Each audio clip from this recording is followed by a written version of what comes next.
welcome to this edition of Avatar Face to Face. My name is Kinch-Thomas, and we're so pleased that you've joined us this afternoon.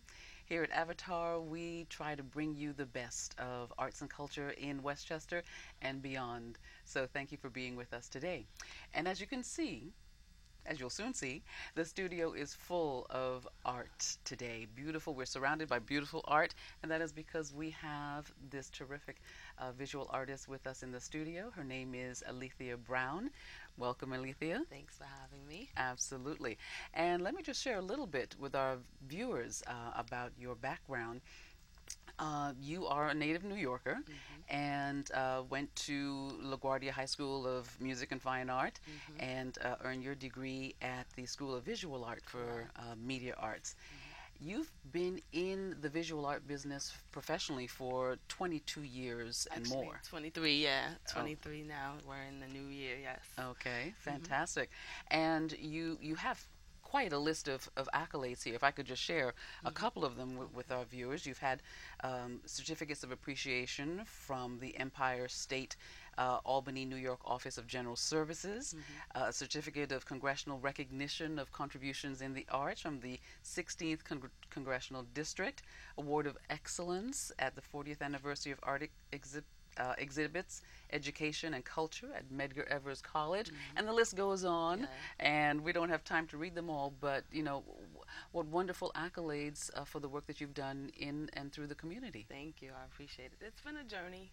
It's definitely been a journey, and from some of the things that I've done, most of what you're reading or finding there was also part of my outreach initiatives to show other women in the arts how they can, beyond just looking at the work on the canvas, put themselves out there in the universe. I started finding a lot of male artists being celebrated and not women in the arts. So it wasn't for my own prop up. It was more or less so that it can really inspire other women in the arts. That's fantastic.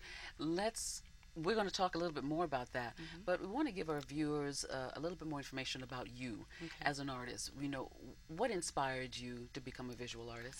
Being able to, two things. I was severely shy, so I didn't integrate with people in conversation much. And the other part was I like to play with color. Like children played with toys, I played with color for hours on end from the age of 3. So that was my fascination, and I thought, wow, I get to do something powerful and be anonymous. And that was initially how it started. Who knew it would be I'd be speaking in public forums and doing that kind of thing, but that was my initial path.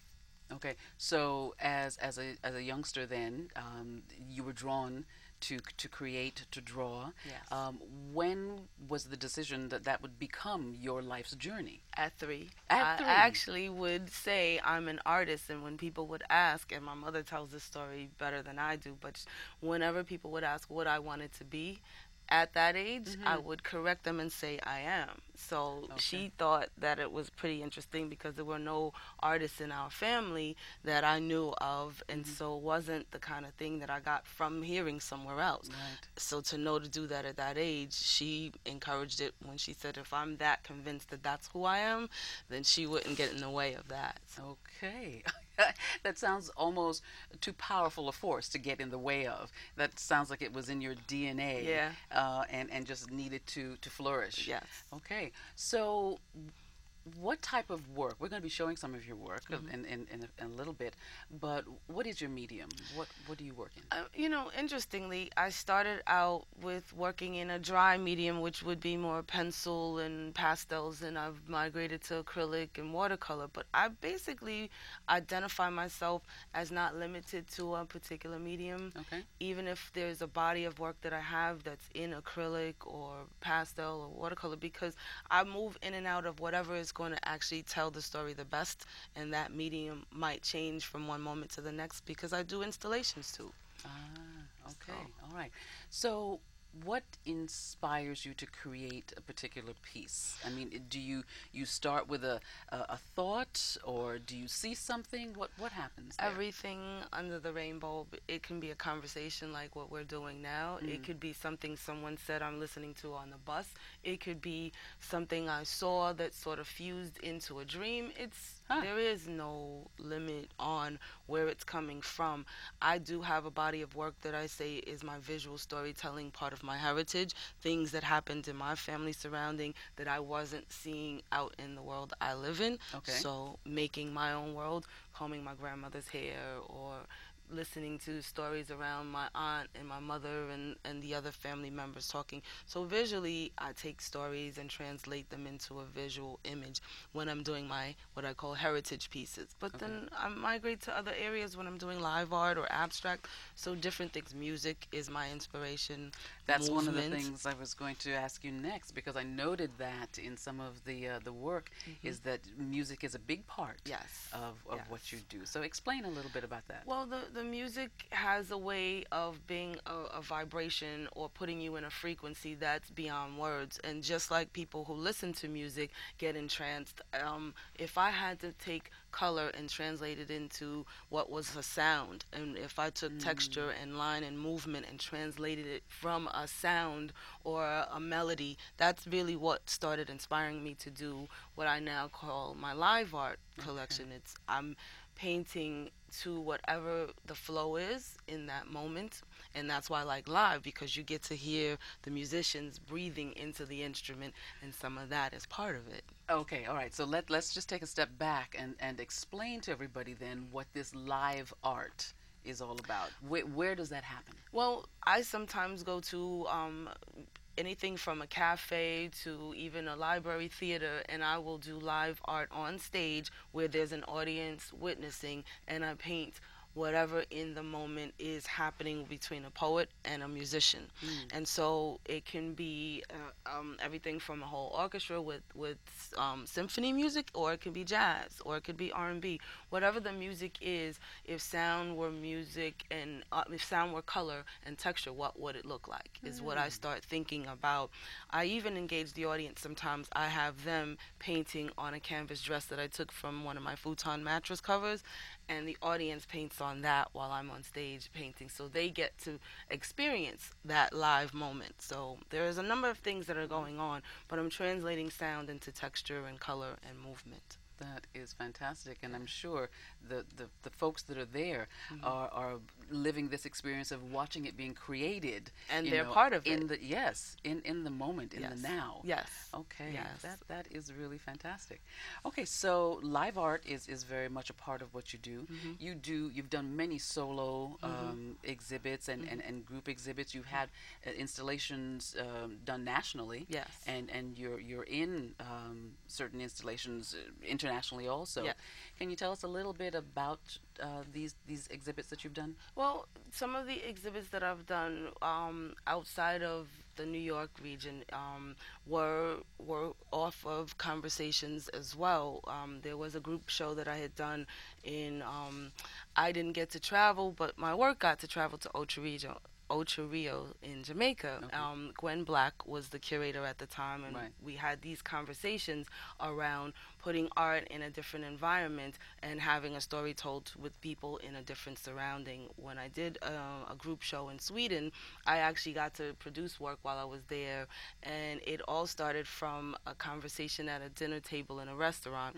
I got bored and had a paint marker in my pocket that I had forgotten was there when I traveled from New York, and everyone was at the table speaking other languages, from Italian to German, and I was the only one that couldn't exchange. So I started drawing with the paint marker on a glass, on a wine glass, and I started telling a story, and I passed the glass around the table, and each artist had to tell a visual story responding off of each person before them. When we got Wow. through with that glass, the owner loved it so much he built a cabinet in the wall and installed it permanently. So we became the traveling artists from the States, and we started doing art in restaurants wherever we went, and they would keep it and frame it. So, I had a number of experiences with traveling outside of this region and seeing how the exchange works with people who are natives from somewhere else. And that's what I love about going outside of my realm, is because people live and think differently than me, so you get to have that kind of dialogue visually. And yes, and that perspective, and what a powerful evening that was for you, feeling that you weren't able to communicate, but look at how you ended up communicating, and what that brought to the entire group then. That's magnificent. That's magnificent. I mean, but that's what art does. It's universal. I mean, it's the oldest communication we have. So before there was an alphabet, the visual image was what we used to communicate with. So it's international. I don't have to speak the same language. I can do that with someone deaf. I can do that with someone blind. Because visually you can translate anything into some other way of us being able to understand what we're saying or what we need. Okay. I think we have some examples of your work that we surely want our viewers to see. And perhaps you can share with us any particular significant information about these pieces. Well, this one was actually another live art piece that I did at NAMA, New Music Association, and I was sitting in the audience while the musician was playing the saxophone, and he was actually explaining that there's a scientific fact that music has got a breakdown of color. And so all the colors he spoke, the poet was speaking in her piece. And so those were the colors that they were talking about and playing in the music. So it was just in the moment. Okay, fantastic. And what are we looking at here? This is a sculpture, plaster and found objects. And the show we did up in Wellington Farm upstate was what this was based on, moods of nature. When we were getting ready to head back to the city, there was a big dark cloud that went over our head. And I was thinking, if we'd have stood there and a rain had have stormed on us, we would have all been drenched, because we were so fascinated by how it was a beautiful, clear day, and in a split second it was this mood of cloud over our heads. So that became what we did. So I wanted to show the mood of nature. Okay. This is Sunset Chase, and my aunt lives in Las colors. Vegas. Your colors are so vibrant. It's just fabulous. Thank you.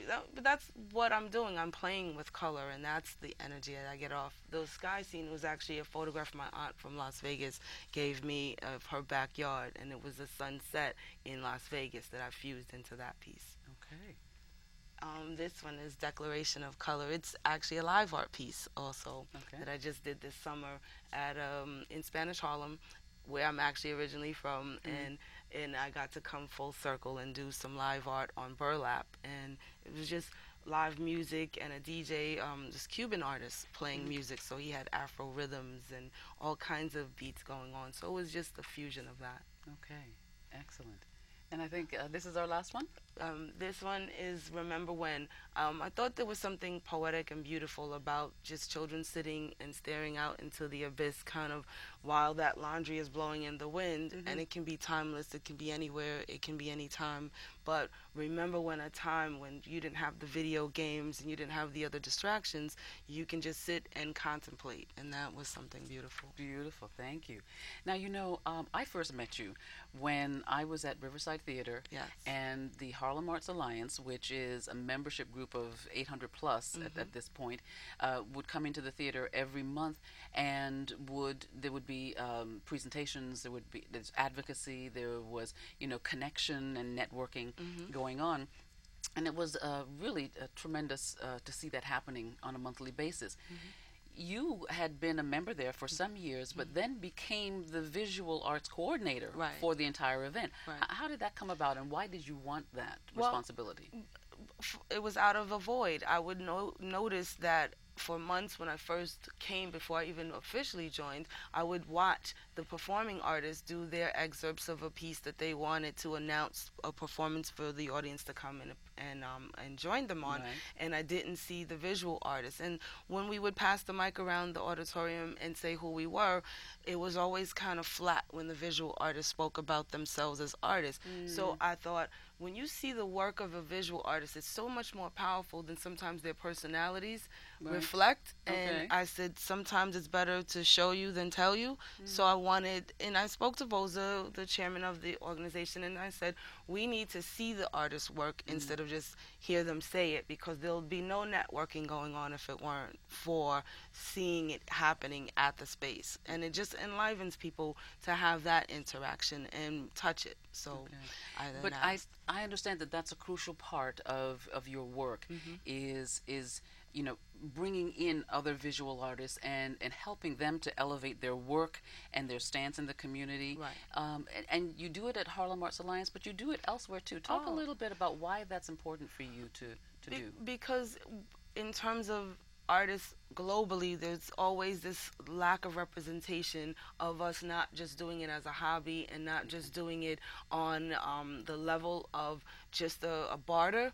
It's not looked at in the same level of integrity as most other businesses professionally. And a lot of that has to do with the artists who think they just want to paint and don't want to go outside of the canvas and empower themselves and the community that they live in. Okay. So my mother was very politically active in the neighborhood growing up, so I just got it in my DNA to take whatever it is my voice is in and use that to kind of empower other people. Okay.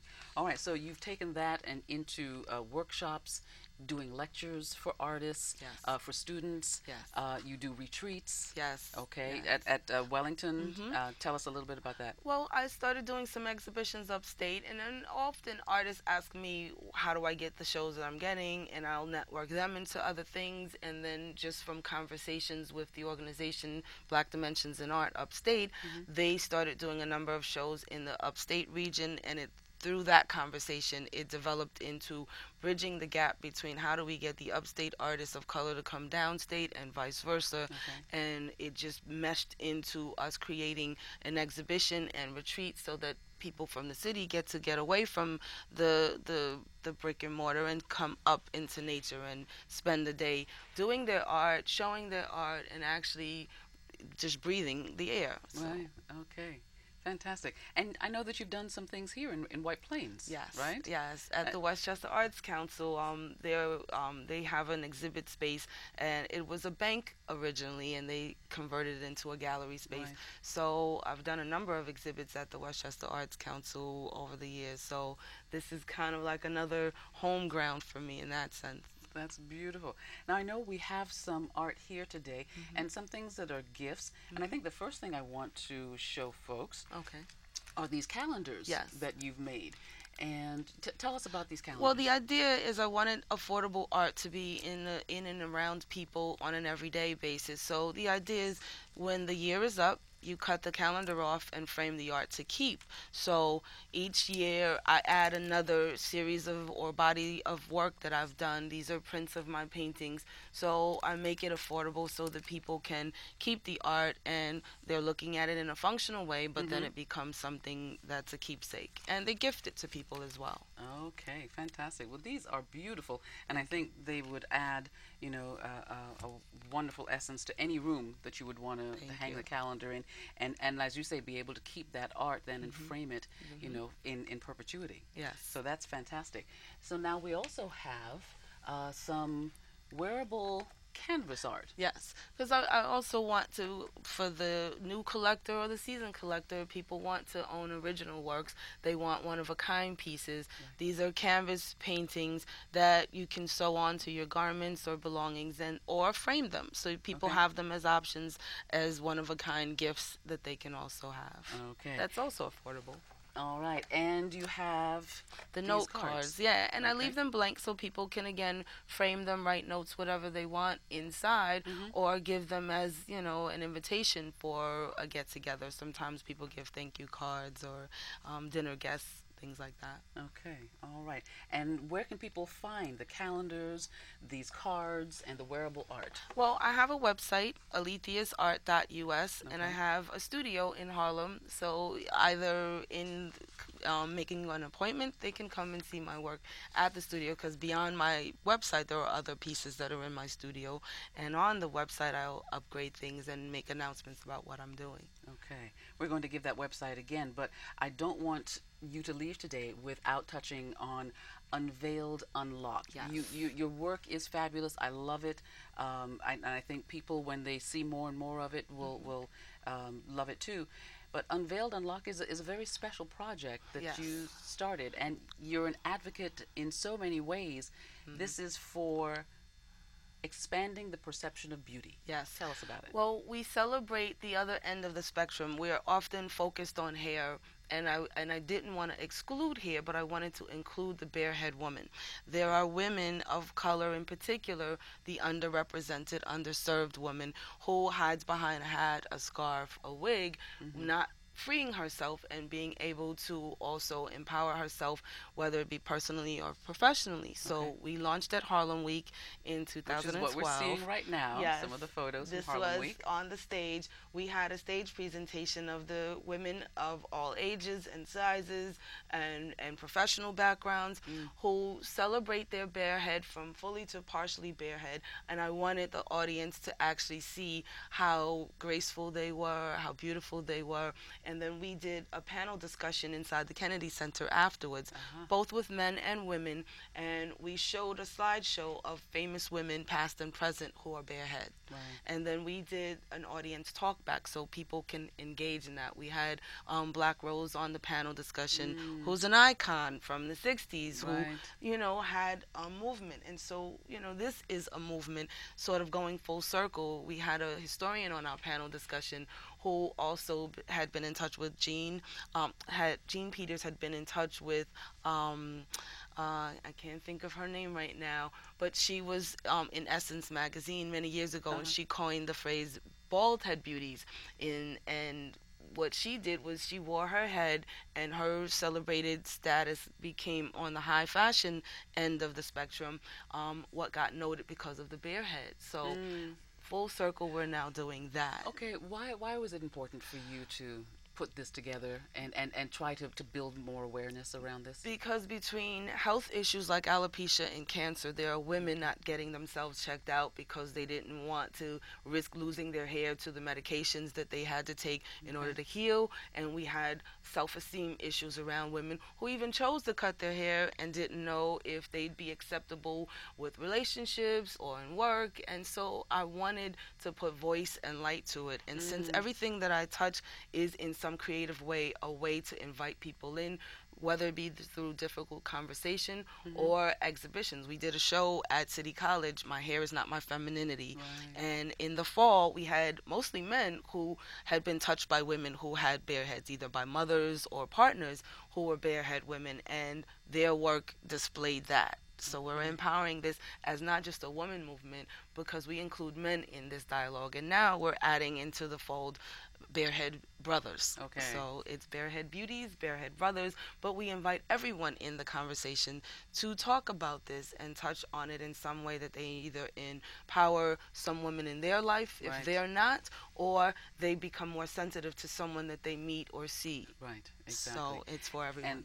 And I love the project, and you know, I think it's one of those things that you could probably come back and we could spend more time talking about it, because 3 or 4 minutes doesn't do it justice. Yes. But I know that you have an event coming up with regard to bareheaded women, so tell us about that. That one is also a spinoff of a number of talks that I have given over the years around eating and engaging in conversation. So it's called Pillow Talk.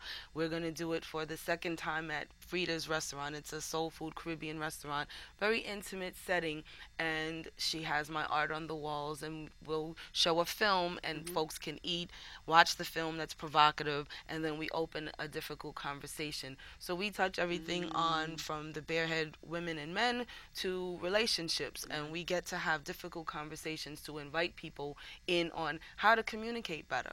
You know, I started doing this with children in an after-school workshop, and we had sort of this battle of the sexes kind of thing, and then it grew into difficult conversation with genders. Okay. And where is this event going to happen? So this is going to be on 109th Street and Columbus Avenue.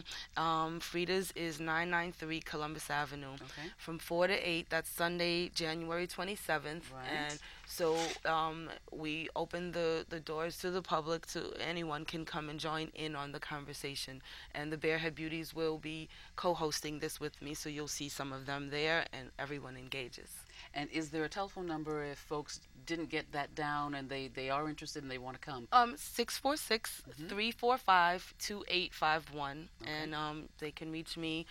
You can even Google me, because all my information comes up, my phone number, my website, my email. Okay. All right. And finally, Aleathia, you have an exhibit I think you're participating in Mount Vernon. Yes, for Black History and Women's History Month, one of the artists in my collective, also with the Visual Artists Initiative at Harlem Arts Alliance, Barry Mason, lives up in Mount Vernon. So last year and this year, we did at the City Hall an exhibition. So from the 1st of February through March, we're going to have an exhibition at the City Hall. This year, they're going to actually branch it out to another facility nearby. Okay. So we'll do the opening reception on February 5th, and that'll be from, I believe, 6 to 8 p.m. And people can see it during the weekdays in the halls of City Hall. Okay. Well, we encourage folks to come out and see your work. It's beautiful work. Thank you you very much for being here today. And Aleathia Brown, visual artist, cultural advocate, thank you for your work. We appreciate what you do. I appreciate you. Okay.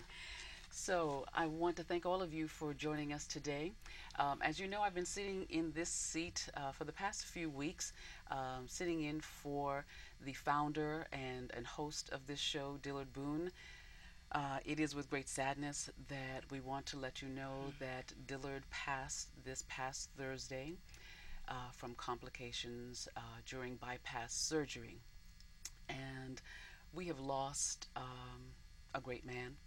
We've lost a wonderful spirit, and we want to invite you to join us next week as we will take some time to recognize all that Dillard did in his community.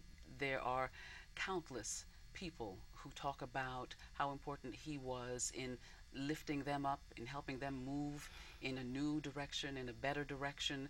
He was all about community and all about helping his fellow human beings.